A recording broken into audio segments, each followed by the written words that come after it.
Halo kawan-kawan, Bapak Ibu, teman-teman dimanapun berada. Kali ini tayangannya tentang Peraturan Menteri Desa Pembangunan Daerah Tertinggal dan Transmigrasi Republik Indonesia nomor 8 tahun 2022 tentang prioritas penggunaan dana desa tahun 2023. Pada intinya, pada peraturan ini yang diatur ada dua. Yang pertama itu prioritas penggunaan dana desa tahun 2023, kemudian pedoman umum pelaksanaan penggunaan dana desa tahun 2023. Filenya ini nanti akan saya taruh link unduhnya di deskripsi. Silakan jika Bapak Ibu ingin membacanya, silakan saja untuk di-download. Pengaturan prioritas penggunaan dana desa tahun 2023 sebagaimana dimaksud pada pasal 2 huruf A untuk memberikan acuan bagi A. Pemerintah pusat, pemerintah daerah, provinsi, dan pemerintah daerah kabupaten dalam melaksanakan pemantauan, evaluasi, pendampingan masyarakat desa, pembinaan dan fasilitasi prioritas penggunaan dana desa. Yang B. Bagi pemerintah daerah ya. Ini maksudnya memberi acuan bagi pemerintah daerah, kabupaten, kota, dan pemerintah desa dalam memfasilitasi penyelenggaraan kewenangan desa berdasarkan hak asal-usul dan kewenangan lokal berskala desa, serta pemantauan dan evaluasi status perkembangan desa. Yang C. Pemerintah desa dalam menetapkan prioritas penggunaan dana desa untuk kegiatan perencanaan pembangunan desa. Dan yang kedua, ketiga ini nanti Bapak Ibu bisa membaca sendiri. Nah, yang bab kedua, prioritas penggunaan dana desa.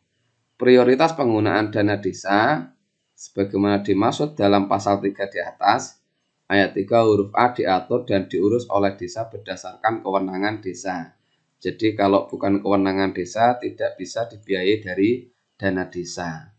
Prioritas penggunaan dana desa sebagaimana dimaksud pada ayat 1 diarahkan untuk mempercepat pencapaian tujuan SDGs desa meliputi pemulihan ekonomi desa sesuai kewenangan desa, pemulihan ekonomi nasional sesuai kewenangan desa, program prioritas nasional sesuai kewenangan, dan mitigasi penanganan bencana alam dan non-alam sesuai kewenangan desa. Jadi prioritasnya hanya ada 3 ini dan diuraikan masing-masing pada pasal 6.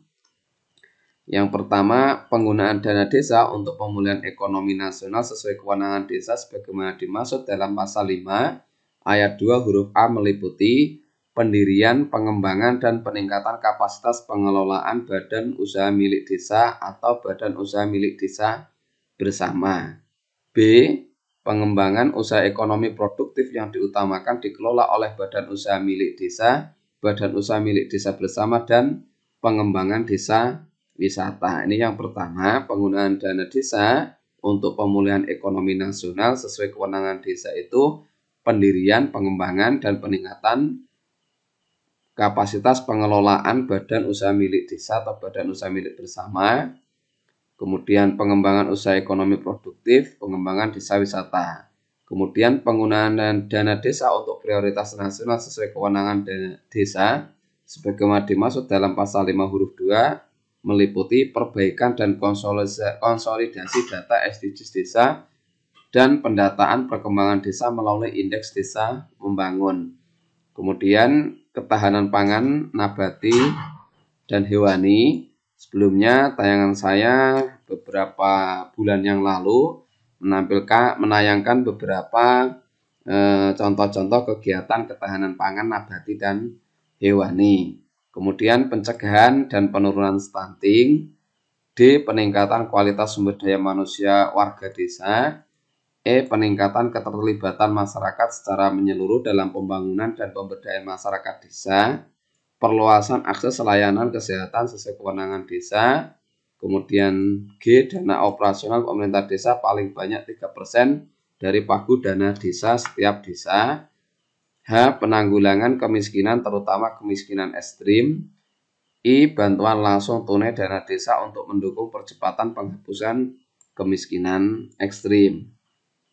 Kemudian yang ketiga, penggunaan dana desa untuk mitigasi dan penanganan bencana alam dan non-alam sesuai dengan kewenangan desa sebagaimana dimaksud pasal 5 ayat 2 huruf C meliputi mitigasi dan penanganan bencana alam, dan B. Mitigasi penanganan bencana alam. 4. Bantuan langsung tunai dana desa sebagaimana dimaksud pada ayat 1, ayat 2 huruf I dilaksanakan sesuai dengan ketentuan peraturan perundang-undangan. Jadi intinya prioritas penggunaan dana desa itu hanya dibahas pada bab 2 ini. Ada 3, pemulihan ekonomi nasional sesuai kewenangan desa, program prioritas nasional sesuai kewenangan desa, dan mitigasi dan penanganan bencana alam dan non-alam sesuai kewenangan desa. Ini prioritas penggunaan dana desa. Kemudian penetapan prioritas penggunaan dana desa ada pada bab 3, pasal 7, pasal 8, kemudian pasal 9, pasal 10, pasal 11.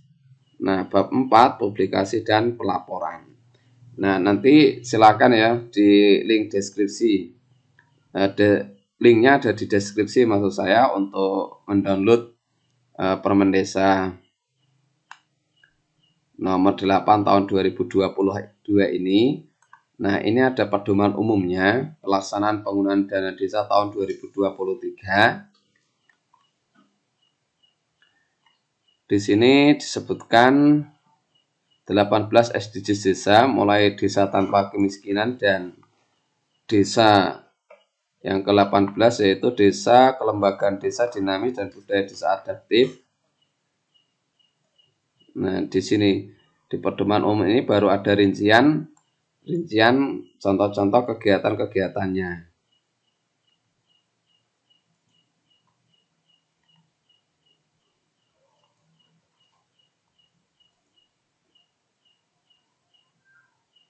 Termasuk diantaranya ada pembangunan tower untuk jaringan internet, komputer, smartphone, langganan internet,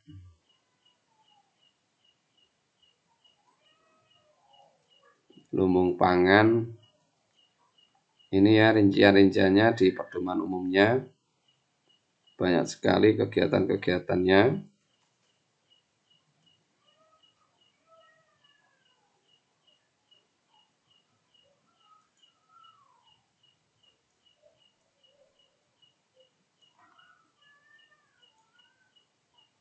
Nah, ini kawan-kawan, Bapak Ibu nanti silakan di download ya. Kalau bantuan untuk warga miskin ekstrim itu boleh diberikan bantuan maksimal 10 juta dalam bentuk material atau bahan bangunan untuk pembangunan rumah layak huni. Kemudian bantuan langsung tunai desa. Bantuan langsung tunai dana desa dialokasikan maksimal 20% dari total pagu dana desa setiap desa. Kriteria penerima bantuan tahun 2023 ini ada 4, keluarga miskin yang berdomisili di desa bersangkutan dan diutamakan untuk keluarga miskin ekstrim, keluarga yang terdapat anggota keluarga rentan sakit, menahun, kronis, keluarga dengan anggota rumah tangga tunggal, lanjut usia, dan atau keluarga yang terdapat anggota keluarga difabel. Ini kriteria penerima bantuan langsung tunai tahun 2023. Ini saya tidak akan membaca semuanya ya, sangat banyak sekali. Silakan saja nanti di download, linknya ada di deskripsi.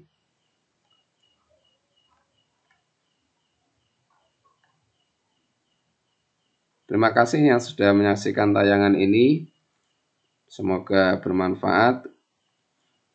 Jangan lupa yang belum subscribe, silahkan klik tombol subscribe untuk mendapatkan pemberitahuan informasi-informasi di tayangan-tayangan berikutnya.